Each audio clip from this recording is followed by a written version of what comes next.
il y avait quand même pas mal d'enfants et j'ai eu peur de pas réussir à attraper un coffret 25 ans. Alors j'ai joué des coudes avec les enfants et j'ai poussé les enfants. Je les ai poussés et je suis passé premier devant tout le monde, devant les familles et les enfants.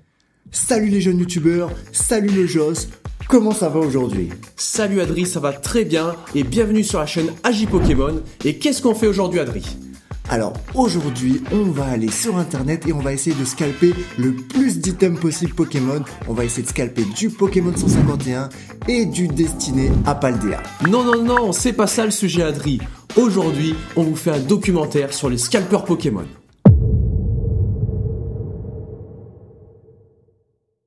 Et c'est quoi un scalper Adri? Alors un scalper c'est tout simplement un petit coquin qui va aller en magasin afin de vider tous les stocks de coffrets Pokémon pour créer une pénurie et ainsi revendre ses coffrets beaucoup plus cher et se faire une belle marge. Et Adri, ça existe depuis longtemps sur Pokémon? Alors ça existe depuis déjà plusieurs années, c'est apparu aux alentours de Destiné Occulte et ça s'est popularisé avec le Covid et la sortie de la série 25 ans, Pokémon 25 ans, où alors là c'était la catastrophe sismique. Alors Adri, j'ai une petite anecdote sur le 25e anniversaire. Le jour de la sortie, je suis allé dans mon petit magasin spécialisé et je me suis retrouvé face à une queue de au moins 10 personnes, une demi-heure avant l'ouverture. Adri, j'ai une autre question. Qu'est-ce que ça engendre le scalping ? Alors le scalping, ça engendre beaucoup de problèmes pour nous collectionneurs. C'est tout simplement le fait que c'est impossible, je dis bien impossible de trouver certains coffrets. Alors plus particulièrement les coffrets ultra premium qu'on n'arrive plus à trouver en magasin ni sur internet. On a les coffrets ultra premium 151, impossible à trouver. Les coffrets ultra premium 25e anniversaire, célébration, c'était mais impossible à trouver également. Et le Dracofeu, il était très très dur à trouver. Il y a juste les premiers qui sont arrivés en magasin qui ont réussi à les avoir. Alors là, c'est vraiment chiant pour nous collectionneurs d'arriver en magasin et de ne jamais pouvoir acheter ce qui nous fait plaisir. Et en plus, c'est pas que les coffrets premium, c'est même les ETB. Rappelez-vous, les ETB Zénith Suprême, ça a été très dur à trouver. Les ETB 25 ans aussi, ça a été très très dur à trouver. D'ailleurs, en commentaire, n'hésitez pas à nous dire si vous avez eu la chance d'avoir ces items rares. Et sur internet, est-ce que c'est plus facile de trouver les items? Alors, hélas, non, parce que les petits coquins de scalpers, ils ont inventé un petit logiciel qui s'appelle Bot. C'est tout simplement un petit logiciel automatisé qui se charge d'acheter tous les stocks disponibles et de tout dévaliser au moment de la sortie, ce qui ne laisse plus rien pour nous, les acheteurs lambda. Mais Adri, je comprends pas. Qu'est-ce qu'ils en font après de ces objets? Alors les petits coquins, ils revendent ça sur internet, sur eBay, Vinted et Le Bon Coin. Alors ils mettent des petites annonces et d'ailleurs avec des prix qui font très très mal. On pense déjà à l'ETB 25 ans qui était vendu aux alentours de 60 €, qui maintenant dépasse les 130 €. Également le coffret Ultra Premium 25 ans qui était aux alentours de 130 € et maintenant qu'on trouve à un prix faramineux de 600 €. 600 €, c'est énorme. Également toujours dans les coffrets Ultra Premium, le coffret Dracofeu qu'on trouvait aux alentours de 125 € qui lui est vendu le double, soit 250 €. Mais comment on peut lutter face à ça, Adri? Alors, moi j'ai une solution très simple, il suffit tout simplement de couper les mains de tous les scalpers. Alors, j'ai une anecdote par rapport à ça. Alors, une fois, j'avais donné rendez-vous dans la rue à un scalper pour lui acheter un coffret 151, donc le coffret Ultra Premium 151. Donc, au moment de l'achat, il m'a donné le coffret pour que je puisse vérifier l'état de l'emballage et je suis parti en courant sans payer. C'est du vol, ça. C'est pas du vol, j'ai volé un voleur. Mois par mois, ça fait plus, donc c'est bon. J'ai neutralisé la chose. Allez, plus sérieusement, qu'est-ce qu'il y a comme système? Eh ben, tout simplement les boutiques, que ça soit physique ou tout simplement les boutiques sur internet, en général, limitent l'achat d'un seul coffret par personne, ce qui fait un peu plus de stock pour tout le monde.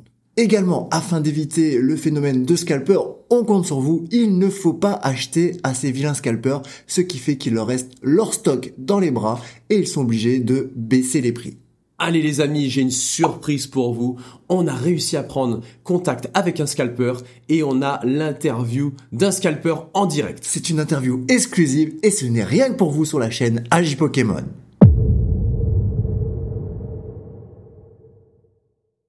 Bonjour, je m'appelle Joss de la chaîne Agi Pokémon. Présentez-vous. Bonjour, je m'appelle John et je suis scalper depuis plus de 3 ans maintenant. Comment avez-vous commencé à vous intéresser au scalping des cartes Pokémon? Alors, je suis chômeur et il faut savoir que je n'ai rien à faire de mes journées.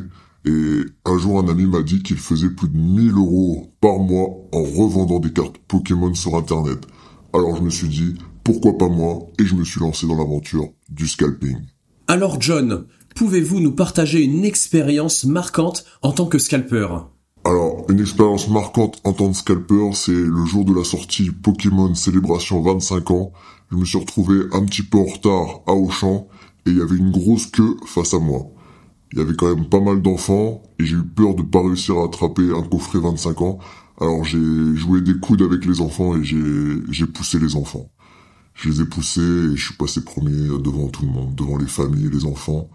Mais j'ai eu ce que je voulais, à savoir 5 ETB 25 ans. Alors oui, merci, mais quelle technique utilisez-vous pour obtenir des cartes Pokémon en quantité, John? Alors pour obtenir le plus de coffrets, je fais participer ma famille. J'envoie ma femme à Carrefour, à 9h à l'ouverture. Moi-même, je me dirige à Auchan à 9h à l'ouverture. Et j'envoie mon ami Philippe à la Fnac et à Micromania pour qu'il puisse acheter un maximum de coffrets. Et à la fin, on fait une réunion de tous nos stocks. Comment percevez-vous les réactions de la communauté des collectionneurs face à ça? Alors personnellement, j'en ai rien à foutre. Moi, le but, c'est de me faire un max de profit. D'accord, si je peux me faire 500 balles, je me fais 500 balles. Les collectionneurs, je m'en fous totalement. Alors comment percevez-vous les mesures prises dans les magasins face au scalping, à savoir les quantités de coffrets qui sont réduites? Je suis un petit peu imposant, je fais des sports de combat et beaucoup de musculation. Et de par mon gabarit et ma personnalité un peu agressive, j'arrive en caisse et je suis un peu énervé, virulent, et souvent j'arrive à obtenir ce que je veux par ma persuasion, ma force de persuasion, quoi. Souvent on me dit c'est 1, mais quand je dis non, tu me mets 3 et c'est comme ça, et on me donne 3. C'est ça la vie. Alors dernière question, John, parce que je vois que vous êtes quand même assez chaud, assez virulent. Comment envisagez-vous l'avenir des cartes Pokémon dans le scalping? Alors là, je me réjouis de la prochaine extension qui sort le 26 janvier, destinée à Paldea. Moi, je vous le dis, je te le dis, Joss, les familles, les enfants n'en verront pas la couleur. Je vais tout acheter, et je peux vous dire que je vais vous les refourguer à 100 balles. 100 balles minimum. Vous allez pas les voir, les ETB.